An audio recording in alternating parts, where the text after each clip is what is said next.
শুভেচ্ছা সকলকে। আশা করছি সকলে ভালো আছেন।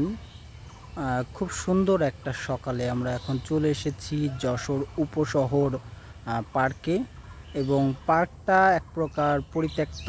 এখানে মানুষজন খুবই কম আসে, এবং যারা আসে হয়তোবা স্থানীয় বা আশপাশের যারা পোলাপান এরা আসে, কিন্তু ওইভাবে পার্কটা বেশি একটা সচল না, বা এটা পরিত্যক্ত অবস্থায় পড়ে আছে।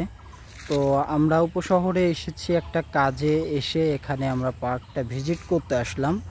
দারুণ জায়গাটা এবং অসাধারণ একটা লোকেশন, বেশ গান করার জন্য খুব সুন্দর একটা স্পট, এবং আমার প্ল্যানিং আছে এখানে আমরা কয়েকটা গানের শুটিং করব।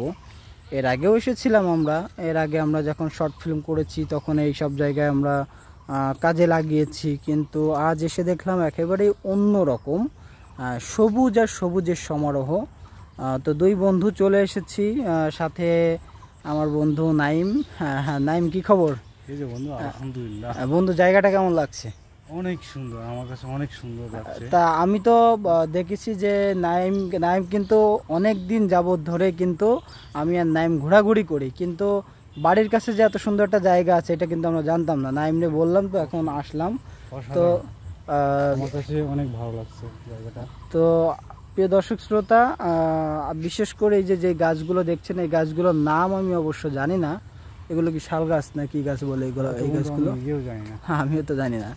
যা হোক, এটা ক্যামেরায় খুব সুন্দর আসে এই গাছটা। আমরা যে কয়বারই শট নিয়েছি, এবং খুব সুন্দর একটা জায়গা, পাখির কলরবে ভরপুর এবং সবুজের সমারোহ। বেশ জায়গায় জায়গায় বেঞ্চ বসানো, এখানে বসার জন্য একটা জায়গা আছে। এপাশে একটা ব্রিজ দেখতে পাচ্ছি আমরা। ব্রিজটার যাওয়ার কোনো উপায় নেই, ভাঙাচোরা যেহেতু, পরিত্যক্ত, এবং ওই পাশে একটা বেশ বড় পুকুর মতো। যা হোক, আমাদের জায়গাটা বেশ ভালো লেগেছে। দুই বন্ধু এখানে হাঁটছি, সময় পার করছি।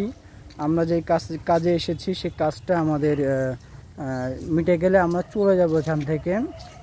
প্রিয় দর্শক শ্রোতা, আপনাদের আরও একটা বিষয় তুলে ধরি। দেখুন, ওই পাশে কিছু লোক বসে কিন্তু মাছ ধরছে।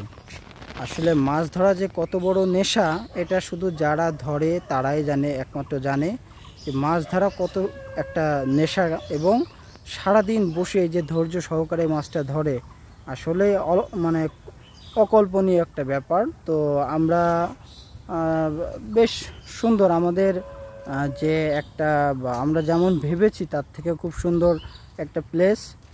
আর ওই পাশে একটা ভাইয়া এবং আপু বেশ হয়তো এই যে বর্ষাকালে যে ফজিলত, মানে তারপরে দেখা যাচ্ছে আপনার পর্দা করার যেটা ফজিলত, এই বিষয়ে খুব আলোচনা হচ্ছে। যা হোক, তারা তাদের মতো আলোচনা করে, কি বন্ধু, আমরা ডিস্টার্ব না করি। আর এইদিকে সুন্দর এই যে গাছগুলো আসলে অসাধারণ, দেখতে ভালো লাগছে। তো আজকে না থাক, মানুষের ডিস্টার্ব করে লাভ নাই। তো আমরা এখানে বিদায় নিচ্ছি, আবারও দেখা হবে নতুন কোনো ভিডিওতে। এবং আমার চ্যানেলটি আপনারা যারা দেখছেন এবং দেখে থাকেন, অবশ্যই সাবস্ক্রাইব করে পাশে থাকবেন। আমরা প্রতিনিয়ত আমরা ভিডিও ছাড়ার চেষ্টা করি, এবং বিশেষ করে আমার বন্ধু নাইমের জন্য দোয়া করবেন। নাইম হচ্ছে যে কাজের জন্য এখানে এসেছে যেন সফল হয়। ও লাইসেন্সের পরীক্ষার জন্য এসেছে এখানে, ইনশাল্লাহ আশা করা যায় ভালো কিছু হবে। এবং দোয়া করবেন, আমার বন্ধু সামনে একটু বিয়ে শাদী করতে যাচ্ছে, একটু বিয়ে শাদীর লাইফে যে ঝামেলা, মানে সুখী জীবন তার ভালো লাগছে না, সে এখন একটু ঝামেলা ঝঞ্ঝাট জীবনের ভিতরে পদার্পণ করতে যাচ্ছে, তার জন্য শুভকামনা রইল। তো আজকে আমরা এখানে বিদায় নিচ্ছি, সকলে ভালো থাকবেন, সুস্থ থাকবেন, আল্লাহ হাফেজ।